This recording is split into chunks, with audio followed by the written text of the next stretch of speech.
lang natin siya kumulo.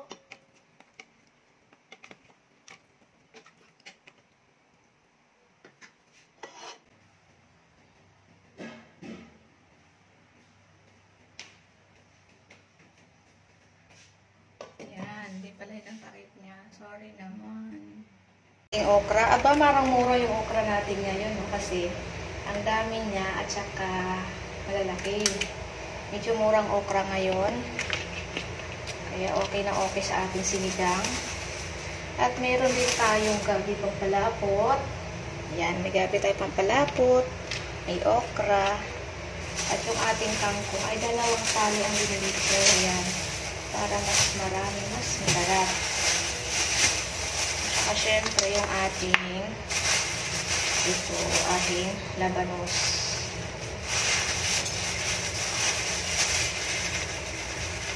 So, start na tayo sa ating pagbabalat ng ating labanos muna.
Tapos na natin siyang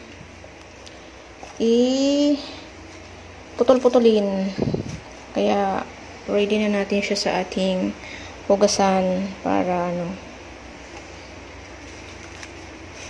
malapit na rin ako matapos sa aking live. Ayan. Ayan, kumukulo na yung ating. Ayan, mas pili. Palamutin lang natin siya dito. Ayan, kumukulo na yung ating karne. Ilalagay na natin yung ating gabi. Ayan.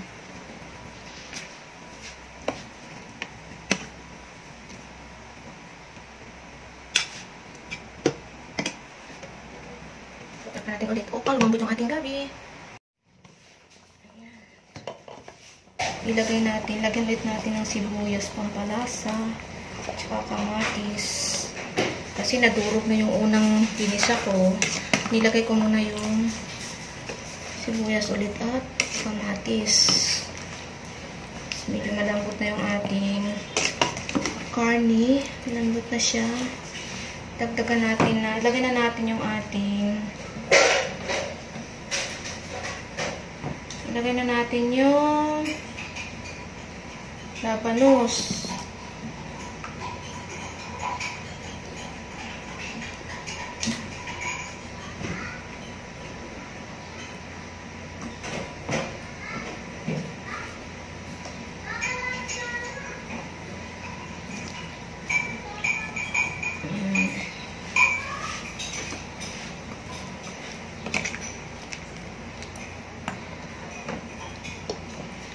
Tapos maghintay ulit tayo ng 5 minutes para lumambot ulit yung ating gulay.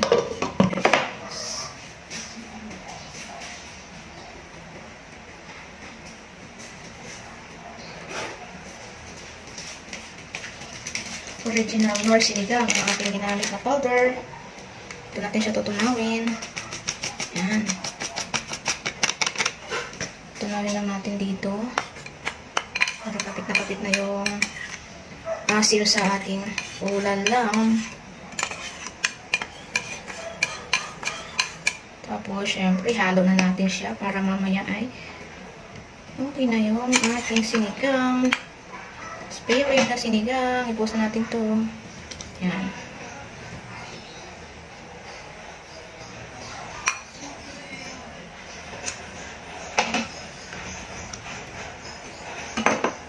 Hintay ulit tayo para lumambot at malagay na natin yung ating kangkong. Mamaya sulod na natin yung tangkay ng kangkong para lumambot na rin. Kasi ang dahon saglit lang yun, sa kulo lang, okay na. Kaya takpan mo lang yung gulay, ay yung kaldero na kumukulo, luto na siya. Kaya sunod natin dito yung tangkay ng kangkong. Ayan, naamoy ko na yung talagang sinigang na sinigang. Takpan ulit natin. Maglalagay na rin pala tayo dito ng ating pampalasa pa. Kasi matabang yung aking mercury. Nagdagdag na ako ng konting magic sarap. Magic sarap. Kasi naglagay na ako dito konting asin lang, konting asin. Kaya ang pampalasa at ang pampasarap ay nagdagdagan natin.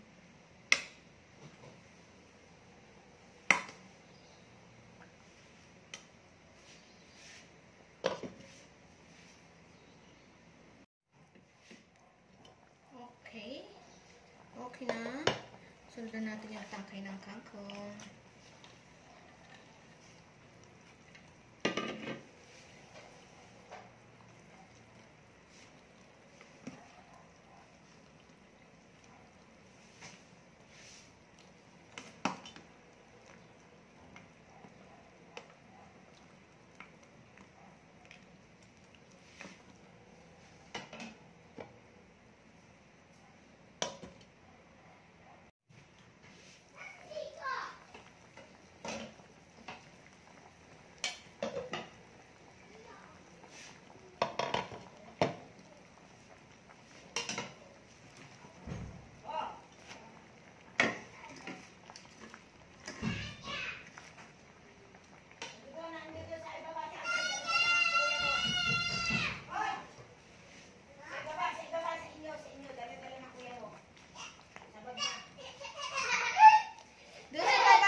Nandoon sa baba.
Luto na po yung ating sinigang na spare rib.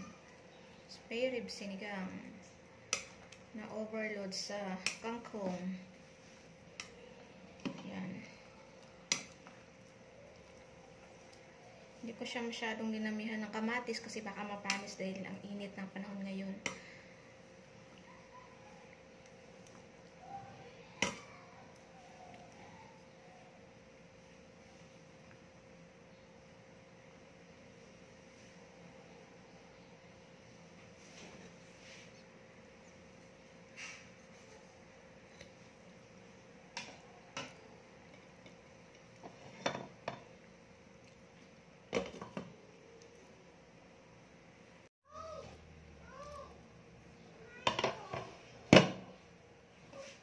Sarap.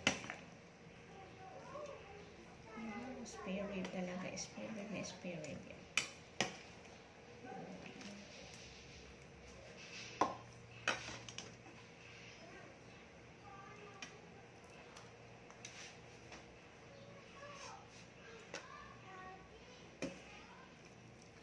Yung spare rib.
Yan na po ang ating spare rib. Sinigang